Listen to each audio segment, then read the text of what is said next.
The courtroom air was so thick with hatred, Daisy Hayes could barely breathe.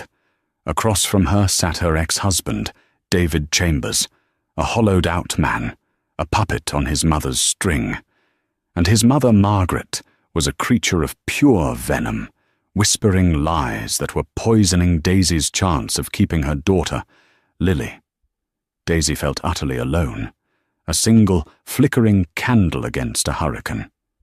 She had no idea that the stern, impartial judge, staring down at them all from the bench, was the one man who had warned her this would happen.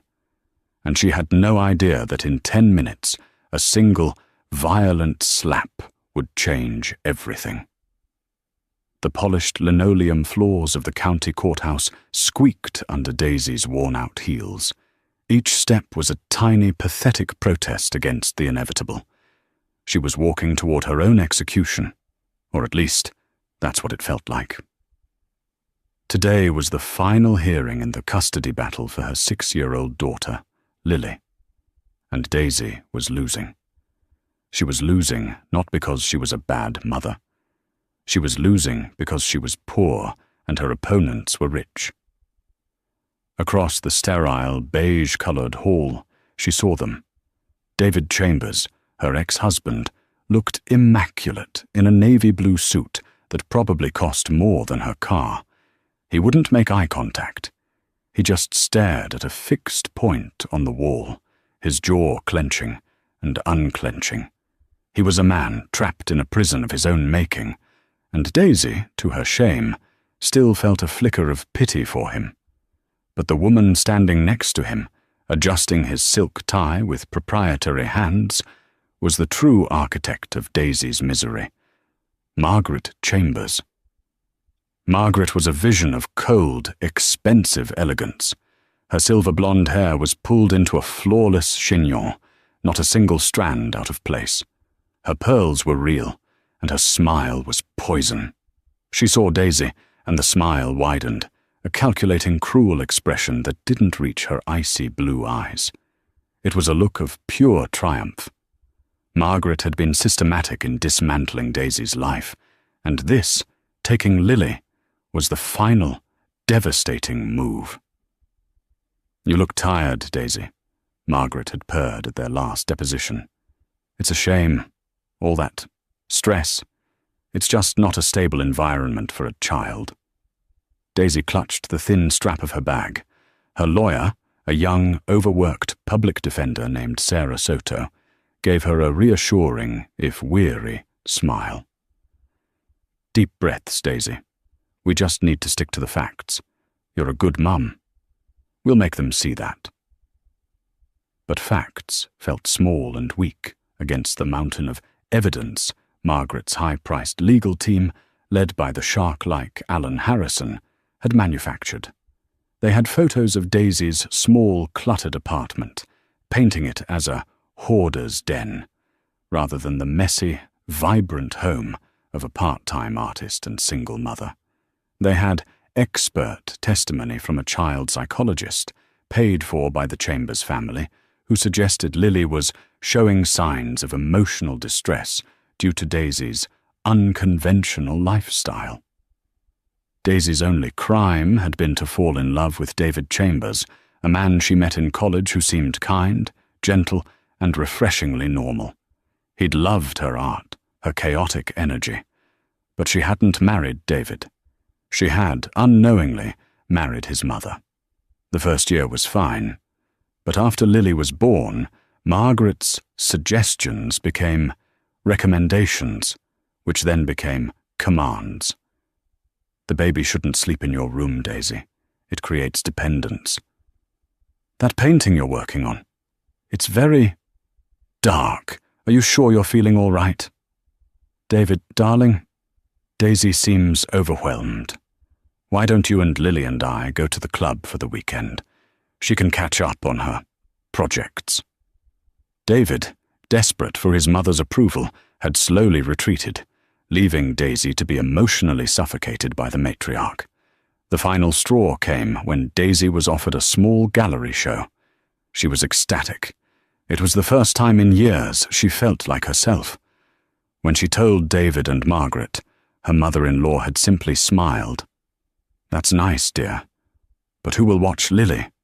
You can't possibly drag her to that." Daisy returned from picking up art supplies the next day to find her studio, a converted sunroom, spotless. Her canvases were gone. Her expensive paints and brushes were nowhere to be found. Margaret was sipping tea in the living room. "Oh, hello, dear. I had the cleaners come. That room was such a mess. All those toxic fumes. I put all that rubbish in storage. You know, for safety." Daisy had looked at David. He just stared at his shoes. "Mum's right, Daisy. It was getting a bit out of hand." She filed for divorce the next day, and Margaret had declared war. Now, standing outside courtroom 3B, Daisy felt a familiar, bitter ache in her chest. It wasn't just the fear of losing Lily. It was the crushing weight of her own failure. And with that failure came the ghost of a voice, a memory from over a decade ago. "He's weak, Daisy. That family. They're not just wealthy, they're entitled. His mother will eat you alive, and he will let her." The voice belonged to her father, Judge Arthur Vance. Daisy hadn't spoken to her father in 10 years. Their estrangement was a wound that had never healed. He was a man of law, of black and white principles, of unbending integrity. He had disapproved of David from the moment he met him. He saw the weakness Daisy had mistaken for kindness. They'd had a terrible fight. "You don't know him," she'd shouted, young and stubborn and furious at his judgment. "I know his type," Arthur had replied, his voice dangerously quiet. "And when he breaks your heart, don't come running back to me." She hadn't. She had been too proud, too ashamed to admit he was right. She'd married David, taken the Chambers name, and erased Vance from her life. She'd heard through a distant aunt that he'd been assigned a prestigious judgeship, that he'd grown a beard, that he was even more of a recluse. He had never met his granddaughter, Lily. Margaret Chambers had certainly never met him. Daisy never spoke of her family. As far as the Chamberses knew, she was an orphan. It was easier that way. "All rise," the bailiff's voice boomed, pulling Daisy from her painful memories. She walked into the courtroom, her head held high, her heart in her shoes. She took her place at the plaintiff's table, her back to the gallery. She didn't bother to look at the judge taking the bench. They were all the same, impatient, tired, and facing a docket of 100 broken families just like hers. She didn't see the man in the black robe freeze. She didn't see his eyes widen behind his reading glasses. She didn't see the gavel tremble, just slightly, in the hand of Judge Arthur Vance as he stared, for the first time in a decade, at his own daughter. Judge Arthur Vance felt the air leave his lungs. It was as if someone had reached into his chest and squeezed his heart. Daisy. 10 years. 10 years of silence, of anger, of stubborn pride. He'd seen her name on the docket, Chambers v. Chambers, but it was a common name. He'd glanced at the given name, Daisy, and felt a small, sharp pain. But he'd dismissed it. He'd told himself it was a coincidence. He had to. Now, seeing her, he knew. She looked broken. She was thin, her vibrant auburn hair was dull and pulled back, and there were dark circles under her eyes that spoke of 1,000 sleepless nights. This was not the fiery, vibrant girl who had stormed out of his life.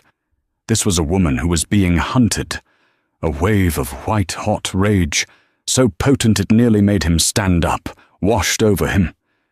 This is what they had done to her. The weak boy he'd warned her about, the family he'd known would be toxic. He gripped his gavel, his knuckles turning white. His mind, usually a fortress of legal precedent and cold logic, was a screaming chaos of regret and fury. I have to recuse myself. I have to stop this. I have to help her. But he stopped. He looked at Daisy's face. She hadn't looked at him. She was staring at her hands, bracing herself. She didn't recognize him. The 10 years, the black robe, the new beard he'd grown to look more judicial. It all masked him. And then he looked at the defendants. The man, David Chambers, looked pathetic. The woman, Margaret, was radiating a smug superiority that made Arthur's blood boil.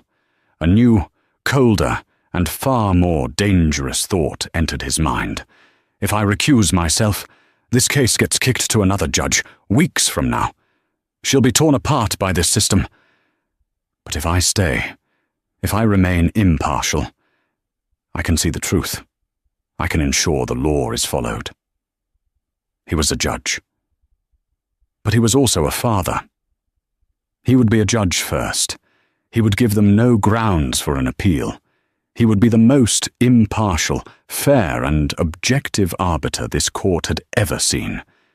And he would listen. "Mr. Harrison," Arthur said, his voice a flat, cold monotone that betrayed none of his internal turmoil. "You may begin your closing arguments." Alan Harrison, David's lawyer, stood. He was a slick, expensive man who projected confidence. "Thank you, Your Honor. What we have here is a simple, tragic case of priorities. My client, Mr. David Chambers, and his mother, Margaret Chambers, are pillars of this community. They offer stability. They offer resources. They offer, in short, a future for young Lily Chambers." He gestured to Daisy. "And on the other side, we have Ms. Hayes." He used her maiden name like an insult, though Daisy had been trying to reclaim it. A woman with no stable employment, a transient lifestyle, and a, shall we say, fixation on her art that borders on neglect. Daisy flinched as if she'd been struck. Sarah Soto, her lawyer, put a hand on her arm. "Objection," Sarah said, her voice tight. "Mr. Harrison is characterizing, not stating facts." "It's closing arguments, Ms. Soto. He's allowed some latitude," Arthur said, his voice flat. "But Mr. Harrison, please stick to the evidence presented." "Of course, Your Honor, and the evidence is clear.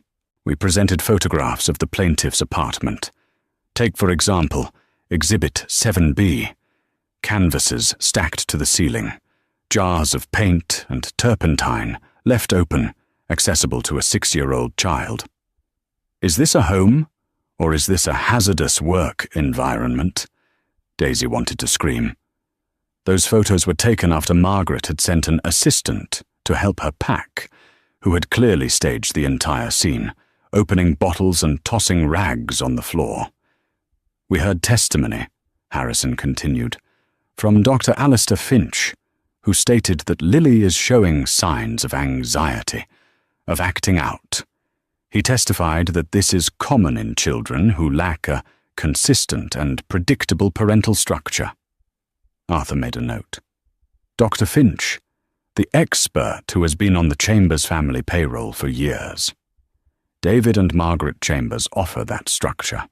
A beautiful home, a world-class education, a loving, present family. The choice, Your Honor, is clear.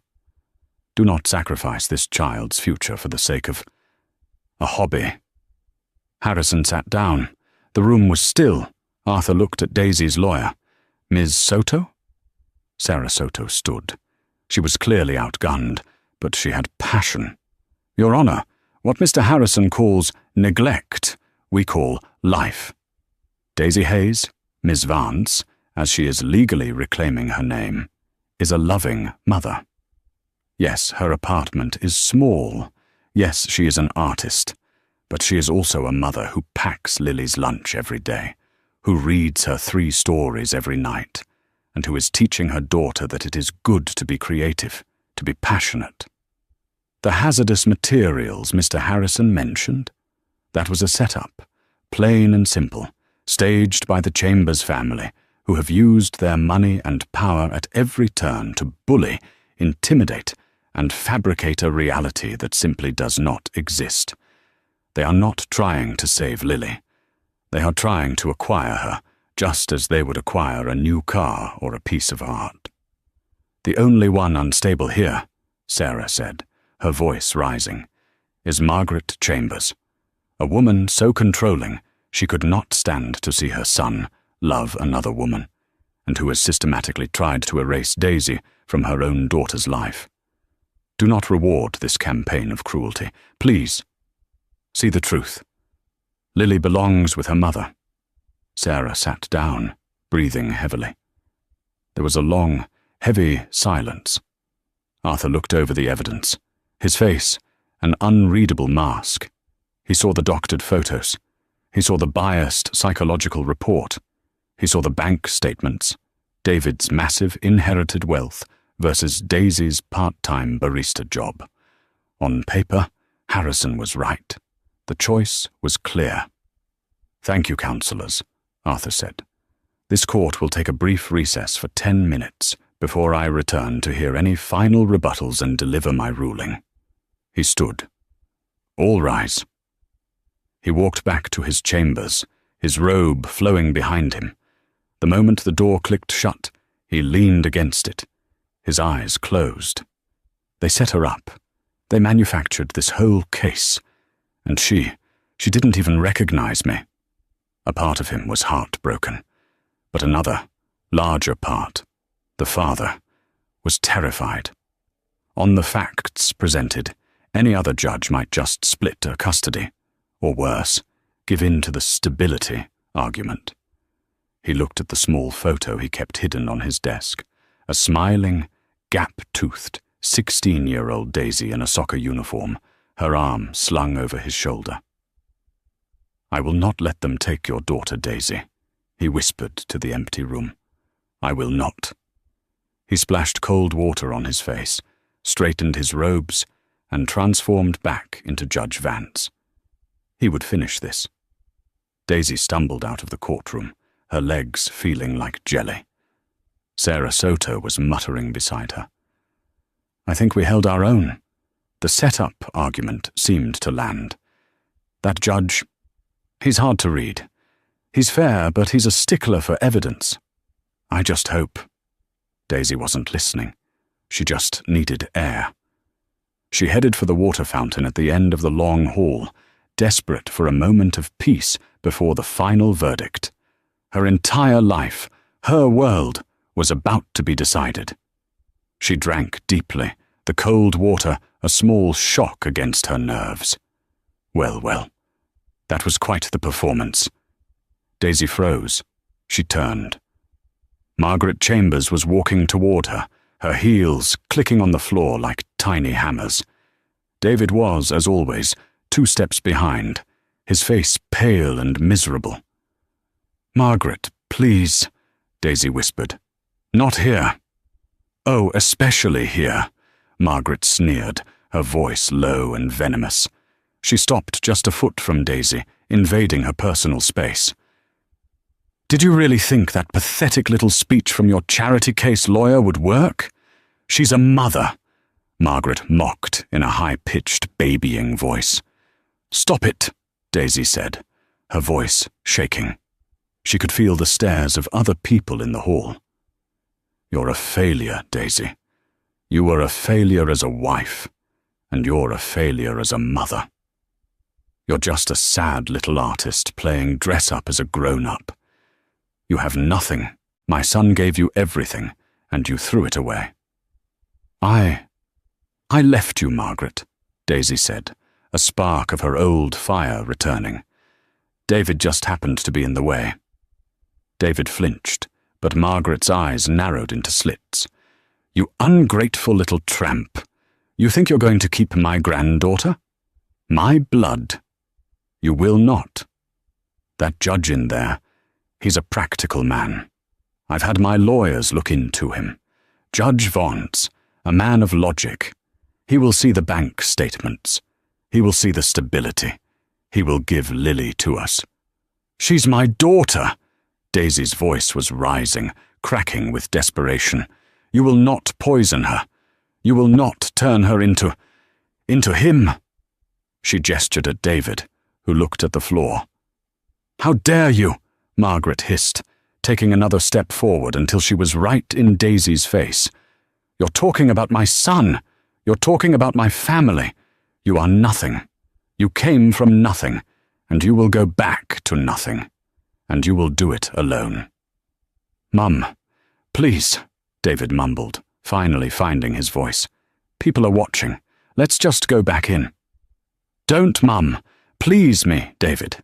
It's time this little parasite learned her place.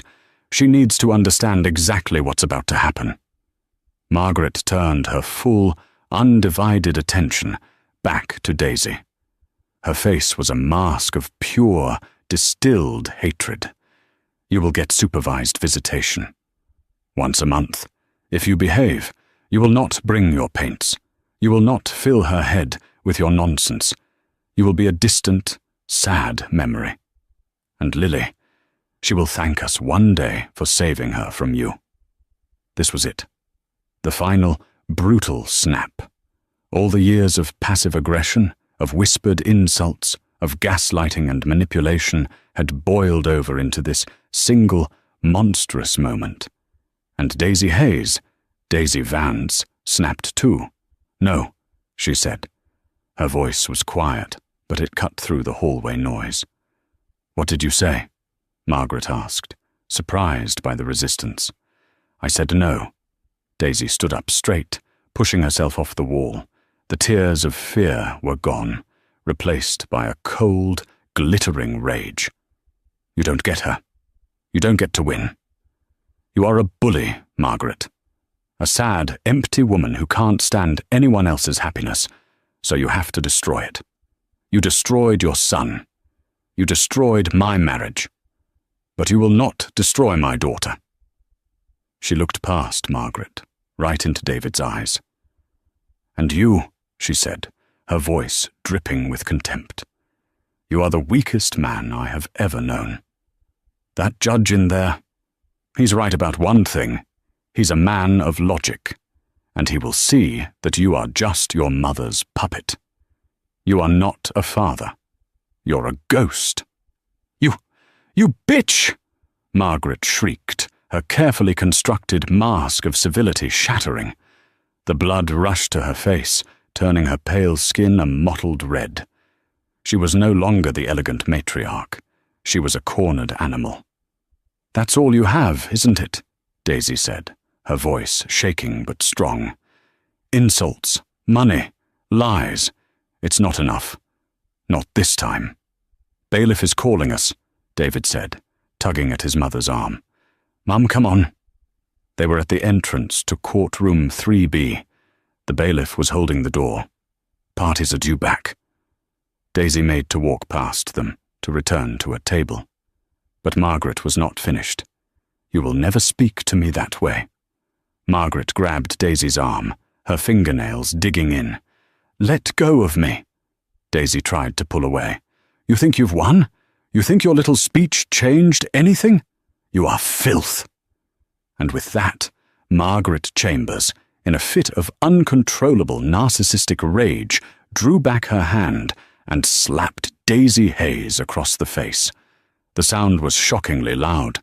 It wasn't a movie slap. It was a sharp, stinging crack that echoed in the high-ceilinged courtroom. It was the sound of flesh meeting flesh with intent to harm. The entire room, which had been shuffling back to its seats, froze. The court reporter stopped typing. The bailiff, who had been holding the door, let it swing shut. Daisy's head snapped to the side from the force of the blow. A stunned, shocked silence descended. For a moment, no one moved. No one breathed. Daisy slowly brought a trembling hand up to her cheek. It was already blooming a bright, angry red. Tears sprang to her eyes, not from the pain, which was sharp, but from the sheer, utter humiliation. She had been assaulted. In a courthouse, right in front of the judge. Margaret Chambers stood there, her chest heaving. Her hand was still half raised. The initial shock on her own face, The "oh my God, what did I do?" look was already being replaced by a defiant, self-justifying glare. She threatened me," Margaret spat, her voice shrill. "You all saw it. She was hysterical." David looked like he was going to be sick. He stared at his mother, then at Daisy, then at the judge. He opened his mouth, but no sound came out. And on the bench, Judge Arthur Vance sat perfectly still. He had seen the confrontation in the hall. He had seen Margaret grab his daughter's arm, and he had seen the slap. His face, which had been a mask of judicial impartiality, was now something else entirely. It was a thundercloud. The fury radiating from him was a palpable, physical force that silenced Margaret's justifications mid-sentence. He didn't yell. He didn't raise his voice. He simply pressed the small button on his microphone, and his voice, amplified by the courtroom speakers, was like the cracking of glacial ice. "Mrs. Chambers." Margaret turned, suddenly realizing where she was. Her eyes widened in genuine panic. "Did you?" Judge Vance continued, his voice terrifyingly calm. "Just assault the plaintiff in my courtroom." "Your Honor, she provoked me," Margaret stammered, her arrogance evaporating, replaced by a desperate, rat-like panic. "She was saying horrible things about my son, about me. It was self-defense." "Self-defense," the judge repeated. His tone suggested the words tasted like ash. He looked at Daisy, who was standing frozen, tears now silently tracking down her bright red cheek. He looked at David, who was staring at his feet, offering his wife, his ex-wife, no defense, no help, nothing. "Deputy," Judge Vance said, his voice a low command. The bailiff, a large man named Officer Riley, stepped forward. "Your Honor, place Mrs. Margaret Chambers under arrest." The entire courtroom gasped. David lunged forward. "What? No! Your Honor, please! It was a mistake. She's not herself." "She is, Mr. Chambers, for the first time exactly herself," the judge snapped, his control finally breaking for a split second. He turned his attention back to the bailiff. "Deputy, cuff her. The charges are contempt of court and assault, committed in the presence of the court." "Yes, sir," Officer Riley said, pulling out his handcuffs. This is when Margaret truly broke. The fantasy of her own power, her own untouchable status, burst into flames. "No!" she shrieked, a raw, animal sound of pure terror. "You can't. Get your hands off me. David! David! Do something! Tell him who we are! Tell him!" She tried to back away, but the bailiff was firm. He grabbed her wrist. "Mum, please put your hands behind your back. I will not. I will have your job. I will have your job!" She screamed at the judge, her face purple with rage. "You don't know who you're dealing with. We are the Chambers family. We own people like you." "Mrs. Chambers," Judge Vance said, his voice rising to a full, gavel-less command that shook the walls. "You will be silent, or I will add obstruction to the list. You are in a court of law. Your name, your money, and your arrogance mean nothing here." As Officer Riley finally managed to get the cuffs on her, clicking them shut, Margaret's lawyer, Alan Harrison, was on his feet, his face ashen. "Your Honor, this is an overreaction, a domestic dispute that spilled over. I move for a recess to calm my client." "Motion denied, Mr. Harrison," the judge said, his eyes like steel chips. "Your client has just provided this court with the single most compelling piece of evidence in this entire hearing. She has proven, beyond a shadow of a doubt, that she is a violent, unstable, and pathologically controlling individual who poses a direct physical threat to the plaintiff, and by extension, to the child." He looked at David. "And you, Mr. Chambers. You stood by and watched it happen. You said nothing. You did nothing. David stammered. The judge cut him off. "Take her away, deputy." Margaret was dragged, weeping and screaming, from the courtroom. "You'll regret this. You will pay for this. It's not over. David, fix this." The door slammed shut, leaving a ringing, horrified silence. David Chambers sank into his chair, covering his face with his hands. His entire world had just detonated. Alan Harrison looked at his client, then at the judge, his mind clearly racing, trying to find a legal loophole to escape this. Daisy was still standing, her hand on her cheek, trembling from head to foot. Her lawyer, Sarah Soto, was staring at the judge, her mouth open in shock and— was it awe? The judge looked at Daisy. His face, for one brief, fleeting moment, lost all its hardness. The ice in his eyes melted, replaced by a profound, agonizing pain. A pain that she knew, a pain she recognized. He was looking at her, not as a plaintiff, not as Ms. Hayes. He looked at her, like a father. Daisy's mind, reeling from the shock of the slap, tried to catch up. The voice, the eyes, the way he'd said self-defense with such personal contempt, the beard, the 10 years. She looked, she really looked, at the man on the bench. Her breath hitched. The entire courtroom seemed to tilt on its axis. "Dad!" she whispered. The word was barely audible, but in the dead silence of the courtroom, it was as loud as a gunshot. Alan Harrison's head snapped up. David Chambers looked up from his hands, his face a mask of utter, bewildered confusion. Judge Arthur Vance looked down at his daughter. He took off his reading glasses and set them on the bench. His eyes were shining. He turned to the court reporter. "Let the record show," he said, his voice thick with an emotion he could no longer hide, "that this court and this judge have just witnessed an unprovoked assault on the plaintiff." He paused, then looked directly at David and his lawyer, and let the record also show that the plaintiff, Daisy Vance, is my daughter. The pandemonium that erupted was instantaneous. "What?" Alan Harrison shouted, leaping to his feet. "Your Honor, what did you just say?" David Chambers looked as if he'd been struck by lightning. His mouth hung open, his face slack with a dawning horror that was almost comical. "Your— what?" Daisy just stood there, her hand dropping from her face, her eyes locked on Arthur's. The tears that had been for humiliation were now for something else, entirely. A decade of loss, of regret, of a pain so deep she'd forgotten it was there. "Dad," she said again. This time, a statement, not a question. Arthur Vance held up a hand, and such was the power of his presence that the room, even in its shock, fell silent again. "Mr. Harrison," Arthur said, his voice now returning to its judicial calm, though his eyes never left Daisy. "You are clearly outraged. You are, no doubt, already preparing a motion for a mistrial, based on judicial bias and failure to disclose."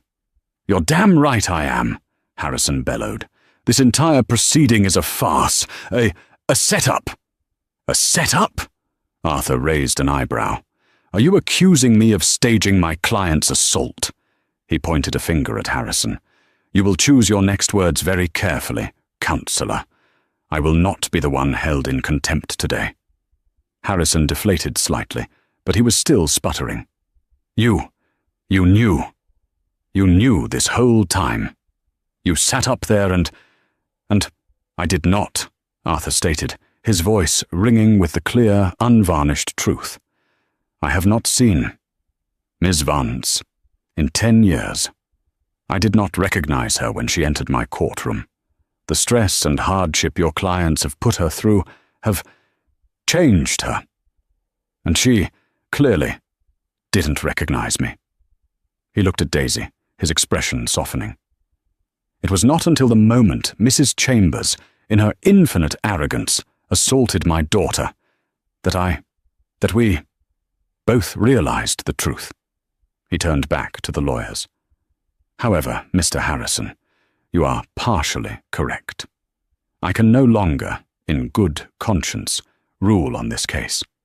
The conflict of interest is now irrefutable. I am, effective immediately, recusing myself. A wave of relief washed over Harrison's face, quickly followed by a smug look. He had a lifeline, a mistrial. They could start over, get a new judge, and bury Daisy with motions and new evidence now that they knew who her father was. However, Arthur continued, his voice dropping, the events of the last 10 minutes are not subject to a mistrial. They are not part of the Chambers versus Chambers custody case. They are a separate criminal matter. He looked at the bailiff. Deputy, the arrest of Mrs. Chambers stands. See to it that she is booked. But the ruling, Harrison stammered. The case. I am recusing myself from the final ruling, Arthur said. But the testimony is complete. The evidence has been submitted. And a new, damning piece of evidence, a first-hand, undeniable act of violence and instability from the paternal grandmother, has just been entered into the record. He picked up his phone. I am not postponing this. I am not delaying justice for Ms. Vance and her daughter. I am calling my colleague, Judge Gideon, from courtroom 4A. She will review the entire transcript.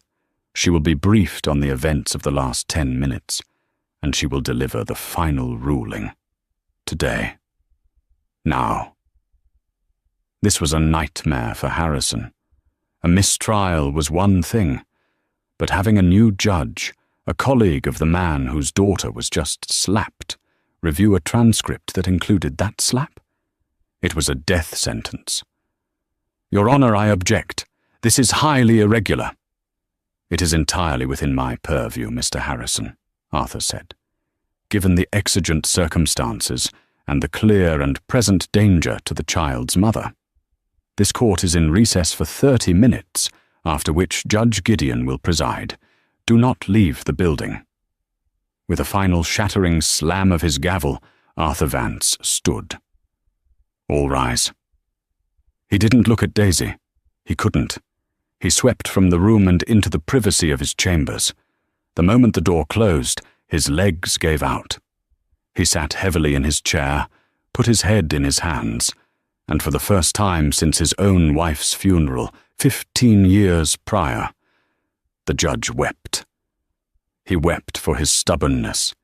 He wept for her pain. He wept for his granddaughter, Lily, a child he had never met. In the courtroom, Daisy sank into her chair, her entire body shaking. Sarah Soto, her lawyer, was staring at her, her eyes as wide as saucers. Your father is Judge Arthur Vance, Sarah whispered. The lion of the bench, the most respected, feared judge in the entire state. Daisy could only nod, hot tears of shock, relief, and a decade of grief pouring down her face. Across the aisle, David Chambers was being violently ill into a trash can. His lawyer, Alan Harrison, was frantically texting, his face pale, seeing his immaculate case and his hefty retainer circling the drain. The game was over. The lie had been told, and the truth, in the form of a black-robed judge and a red handprint, had just brought their world crashing down. The 30 minutes felt like a lifetime. Daisy sat at the plaintiff's table, Sarah having brought her a cup of water and an ice pack for her cheek, which was now a deep, painful purple. Daisy couldn't stop shaking. Her father. He was here. He had seen. She couldn't process the reconciliation yet. All she could feel was the echoing silence of the room, punctuated by David Chambers' occasional dry heave. David, for his part, looked like a man who had aged 20 years. He was alone at the defense table. His mother was in a holding cell. His lawyer was frantically pacing in the hall. For the first time, David Chambers was completely, utterly on his own, and the sight was pathetic. The door to the courtroom opened. A stern, sharp-looking woman in her late 60s entered, wearing the black robe of a judge. This was Judge Eleanor Gideon. She was known for being even tougher and less patient than Arthur Vance. "All rise," the bailiff intoned. Judge Gideon took the bench and didn't sit. She stared at the assembled parties. "Be seated." She placed a thin file on the desk. "I have spent the last 30 minutes reviewing the full transcript of this hearing. I have also been briefed by Judge Vance, who has, for the record, formally and properly recused himself. And I have reviewed the bailiff's report and spoken to 3 independent witnesses in the gallery regarding the assault that took place in this courtroom." Her eyes, cold as a winter sky, landed on David Chambers. "Mr. Chambers, your mother is currently in the process of being charged with assault and contempt of court. Your lawyer, Mr. Harrison, has filed an emergency motion to have this entire case declared a mistrial based on the unusual circumstances." She picked up the motion and, without reading it, tore it in half. Motion denied. "Your Honor!" Harrison, who had scurried back in, yelped. "Sit down, Mr. Harrison. You're trying to void a proceeding based on a conflict of interest that only became apparent after your client's mother physically attacked the plaintiff. That is not a mistrial. That is consequence. You and your clients do not get to set the house on fire and then claim the smoke makes it hard to see." She turned her gaze back to David. "The central argument of your case, Mr. Chambers, was one of stability. You and your mother claimed to offer a more stable, safe, and financially secure environment for the child, Lily Chambers." "Yes, Your Honor," David whispered, his voice hoarse. "In the last hour," Judge Gideon said, her voice dripping with scorn, "your mother, the co-petitioner, has proven herself to be violently unstable, impulsive, and a clear physical danger. And you, the father, have proven yourself to be utterly incapable of standing up to her, even to protect the mother of your own child." "But, Daisy, Miss Vance, she provoked her." David tried, one last desperate attempt. "She provoked her?" Judge Gideon's voice was lethal. "Are you telling me, in a court of law, that your mother's violent response to words is acceptable behavior? Are you saying that if 6-year-old Lily provokes her grandmother, she too should expect to be struck?" David paled. "No, of course not. You have, Mr. Chambers, in one fell swoop, validated every single claim Miss Vance has made against your mother. You have proven her case for her. You have demonstrated, in spectacular fashion, that the Chambers household is the least stable and most dangerous place for this child to be." She opened the file. "Therefore, based on the full testimony provided, and underscored by the criminal actions of Margaret Chambers, this court's ruling is immediate and final." Daisy held her breath. Sarah Soto gripped her hand. "The petition for custody by David and Margaret Chambers is denied. Full legal and physical custody of the minor child, Lily Marie Chambers, is hereby granted to her mother, Daisy Vance." Daisy let out a sob, a sound of such profound relief that it seemed to come from the center of the earth. She doubled over, tears streaming down her face.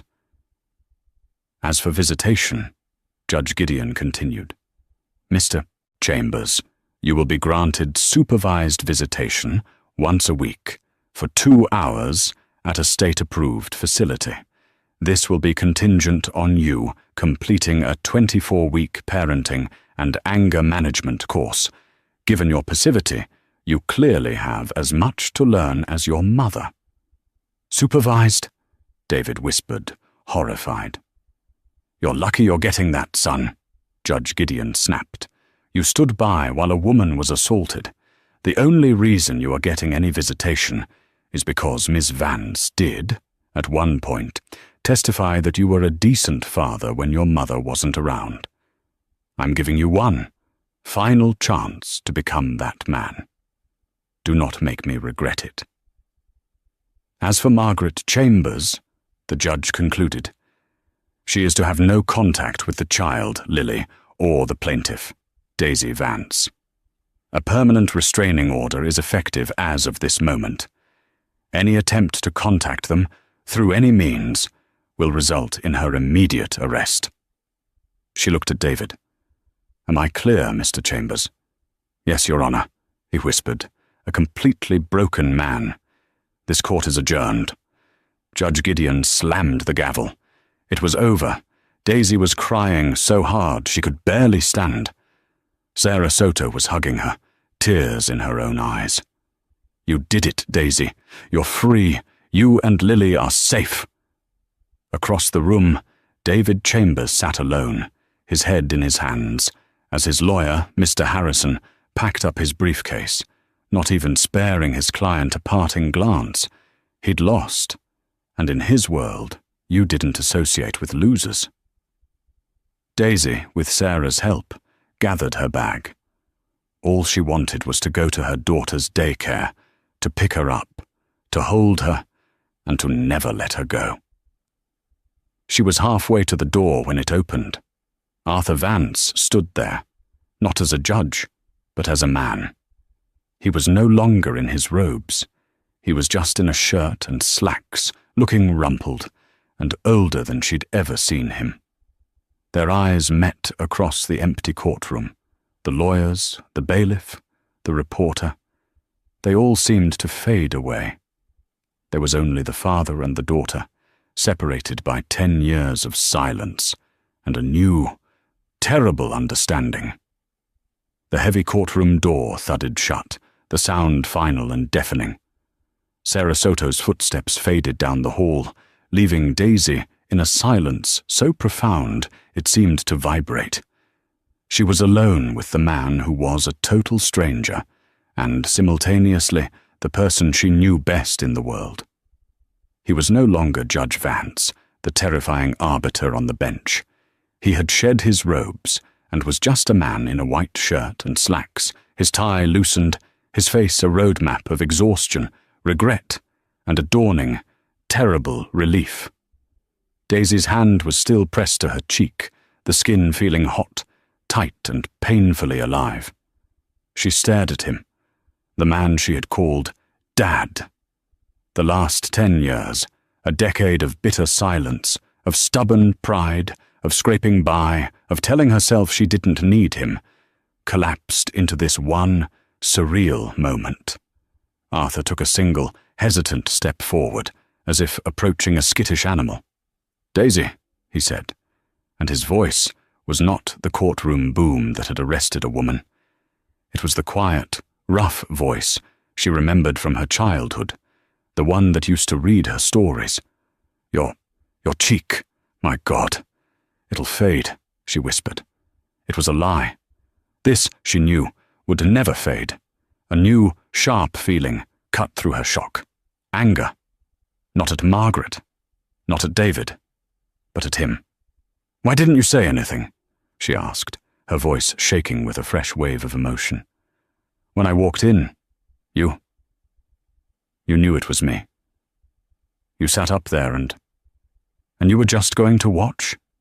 You were going to let them take her." Arthur flinched as if she'd struck him.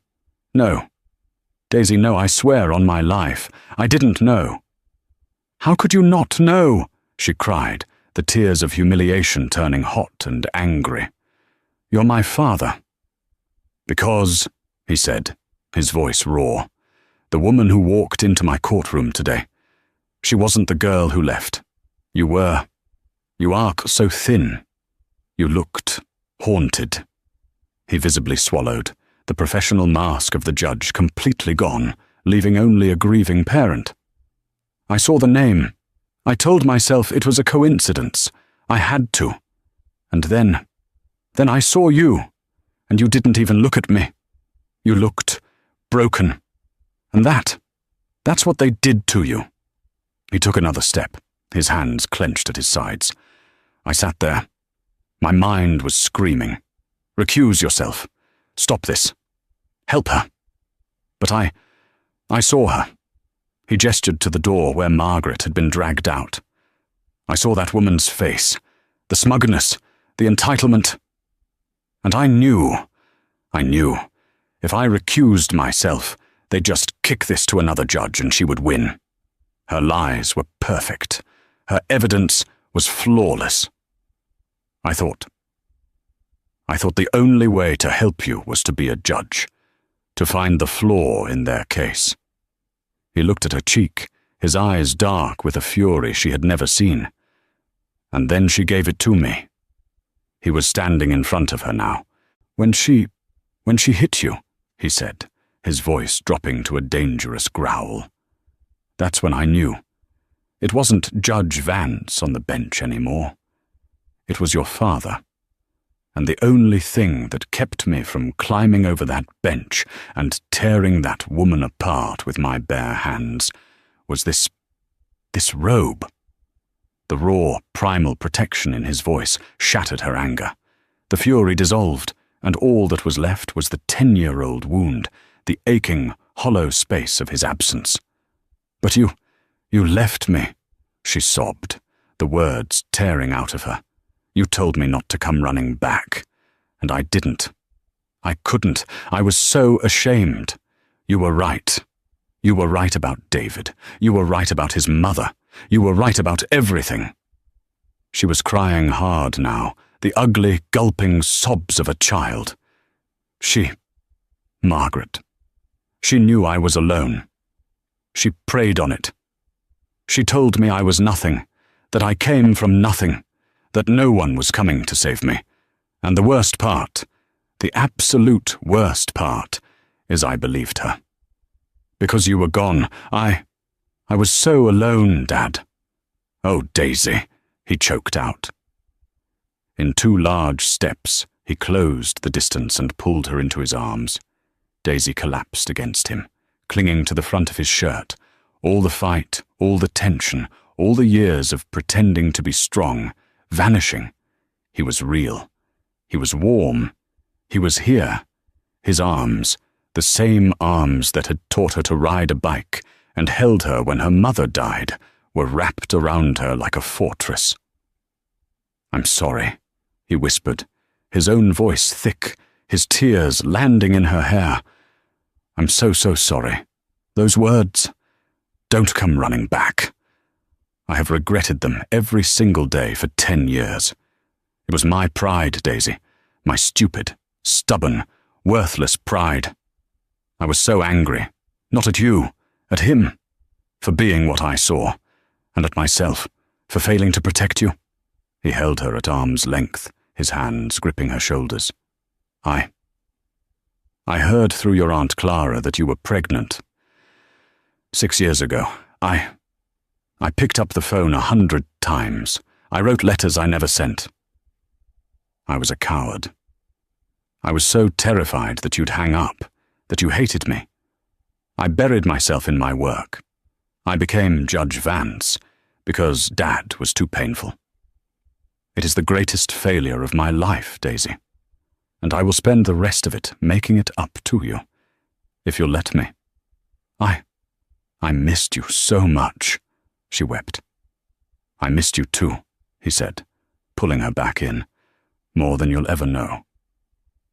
They stood there for a long time, the silence no longer an empty void, but a space of healing. Finally, he pulled back, using his thumb to gently wipe a tear from her unbruised cheek. My granddaughter, he said, a small, shaky smile appearing. You named her Lily, after your grandmother. Daisy nodded, managing a watery smile of her own. Lily Marie. She's incredible, Dad. She's so smart and funny, and she's stubborn. Stubborn like a Vance, he finished, his smile widening into a rusty laugh. God help us all. A child with your will and my stubbornness." He looked at her, his eyes suddenly fierce and clear. "I have to see her, Daisy. Today. Now. I have to go pick her up from daycare," Daisy said, her mind still catching up. "Good," Arthur said, his hand finding the small of her back. He was a man of action again, the fog of emotion replaced by a clear plan. "Here's what's going to happen. Sarah is filing the final orders. That restraining order is permanent. Margaret Chambers is spending at minimum tonight in a cell. She'll likely face jail time for the assault." "And David?" "David," Arthur said with a sigh, "is a ghost. He's lost. He will do his parenting classes. He will see his daughter in a supervised room. He is no longer your problem. He is no longer a threat." He steered her toward the courtroom door. "You're not going back to that apartment, Daisy. Not for one more night. I don't trust them. Even from a cell, that family has money and reach. You're coming home." "Dad, no, I can't," Daisy started, the old habits of independence and refusal kicking in. I have my own—" "You can," he said, his voice firm but kind, leaving no room for argument. "My house it's just a house. It's been empty for 10 years. It needs life. It needs you. It needs Lily. There's a big sunroom on the 2nd floor. It gets the best light. It would make a hell of a studio." He stopped and looked at her. She tried to kill that, didn't she? Your art. I saw the evidence photos, your paintings. That's who you are, Daisy. That's the part I was always so proud of, even when I was too pig-headed to say it. His words hit her harder than Margaret's slap. He wasn't just offering her a home. He was giving her back herself. "Okay," she whispered. A real, true sense of peace settling over her for the first time in years. "Okay, Dad." "Good," he said, pushing open the heavy courtroom door. The bright, unforgiving light of the hallway streamed in, but this time Daisy didn't flinch. She was no longer Daisy Hayes, the victim. She wasn't Daisy Chambers, the discarded wife. She was Daisy Vance. She was a mother. She was a survivor. Her father put a strong, protective arm around her shoulder. "Come on," he said, his voice full of a purpose she hadn't heard in a decade. "Let's go get our girl." What a journey. Daisy walked into that courtroom expecting to lose everything, only to find the one person she'd lost years ago. It's a powerful reminder that sometimes the bridges we burn can still be rebuilt, and that the truth always finds its way to the light, often in the most dramatic way possible. Margaret's arrogance and cruelty, meant to destroy Daisy, became her own undoing. It was a single slap, born of pure malice, that saved Daisy and Lily. Justice in this story wasn't just blind, it was waiting. Do you think David deserved a second chance? Or was he just as much a villain as his mother? We'd love to hear your thoughts in the comments below. If you were moved by Daisy's story and want to hear more real-life drama, please hit that like button. Share this video with someone who needs to see justice served. And most importantly, subscribe to our channel. We have new stories coming every week, and you won't want to miss them. Thank you for listening.